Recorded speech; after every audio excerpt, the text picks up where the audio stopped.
A marshmallow can be dangerous. You look like a fucking marshmallow. Kundalini doesn't necessarily ascribe to the 4 food groups or the food pyramid. So just let that be known. The funny thing is that I have a video titled Levitating While Meditating, How to Levitate. And it has a lot of thumbs down and negative comments because of people who are disappointed when they learn, because I kind of explain at the end of it how I get those shots. People who are disappointed at the fact that I'm not actually levitating. Anything can be dangerous. A marshmallow can be dangerous. So it's not really about the thing itself, it's about the consciousness that's behind it. I experienced a very intense, powerful Kundalini awakening almost 20 years now. I'd like to go over some of the other symptoms. So when people ask this question, they're really asking, is Kundalini energy dangerous? Kundalini awakening is a awakening of the inner divine life force energy. A person will typically feel vibrating, prickling, and crawling energy or sensations on their skin, as if each individual hair follicle has its own consciousness and is moving or vibrating in a certain way. And who had a spontaneous Kundalini energy awakening and now, you know, they're insane or they've had some kind of psychotic break. Also extreme emotional outbursts, from laughing to crying, to argumentative to completely introspective. These are common attributes, and I know they're common in society anyway as well. And what I experienced, I had actually never heard of Kundalini awakening before this, so that was not what I was doing.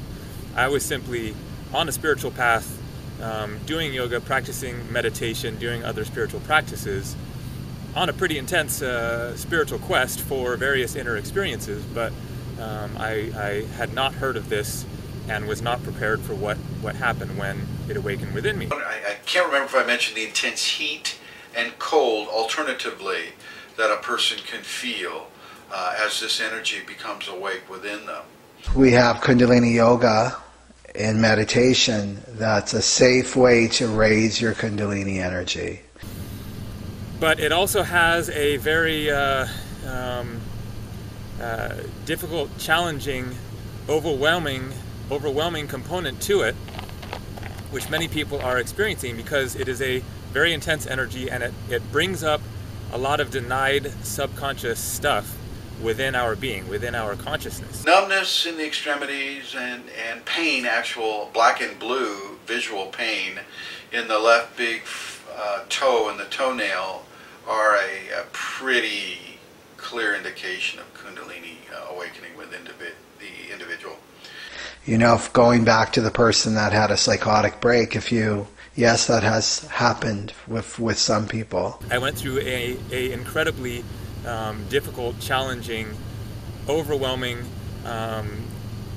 time for months, and was really hanging by a thread there for you know, at least 6 months to a year or two. Changes in eating and sleeping patterns are very, very common, as are various pressures in the ears, feeling the sensation of movement on the top of the head, like something is moving around the top of the head. Pressure in the temples, almost as if something is going outward. These are common and these are natural. Nothing is wrong. If you ask them further what they've been doing, usually they've been experimenting with psychotic drugs. And these drugs open the centers within the body when the body's not ready and not prepared. So it's almost like a rape of the body. A racing heartbeat and digestive problems will also happen quite often. The heart rate will go extremely fast to the point where you're going to want to place a call to the ER. And I encourage you to do that. You go right over to that ER and they're going to hook you up with all their wires, and you know, they'll put you into a stress test and they'll take blood tests and they'll give you an MRI and they'll get all these stuff, right?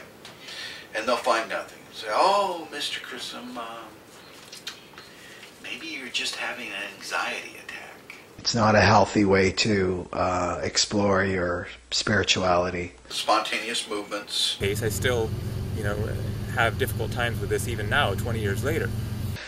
So Kundalini Yoga is over 5,000 years old. Some say it's older than that. That it was taught in secrecy. It wasn't taught openly at all. It's to protect the purity of the teachings so that they're available now. There were spiritual conquerors at the time completely going after the spiritual knowledge to destroy it. Because when your Kundalini energy rises, you can't be lied to. You can't be exploited. You can't be manipulated. You can't be controlled. Because you can see the truth. You just need to surrender to it. Recognize that it's Kundalini and surrender to that. Be okay with that. Feelings of fear and just this intense, overwhelming energy, and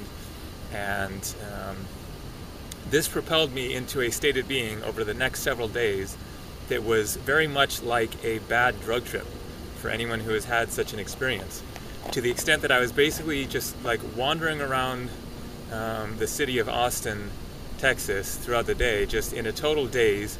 I have a memory of being in a library somewhere and lying on the floor in the library, and one of the employees of the library coming up to me and asking me to leave because I'm just lying on the floor in the library, just completely whacked out.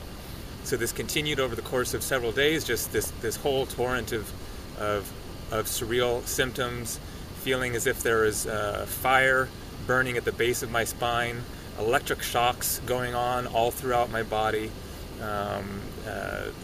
feeling as if my bones were like electrified metal, just getting hit with all this energy, just kind of slamming into me just from who knows where.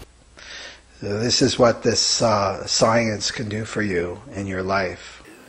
I should say the individual's sexual libido will be intensified or extremely reduced. Nothing is wrong.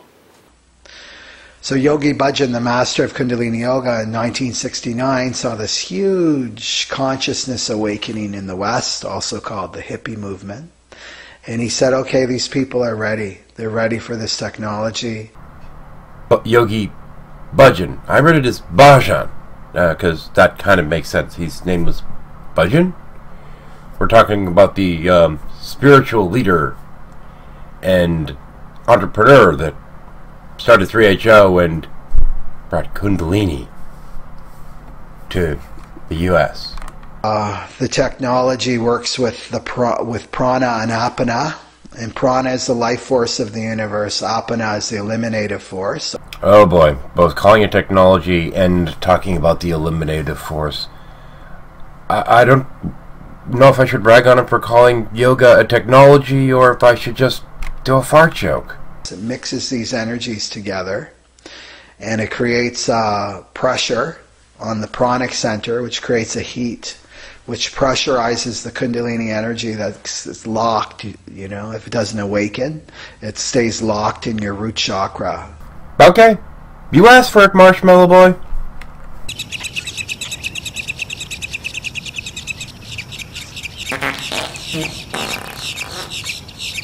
Right, this time we're in right now is we're being pressurized to change and evolve. Okay, so we're being pressurized. I've got to ask, is that a yoga term for constipated? Kundalini Yoga is called the yoga of awareness. Gandhi, just toward the ceiling on that up dog, okay? Oh, do you mean my Urdhva Mukha Svanasana? No, up dog. Don't worry, you'll learn the terminology.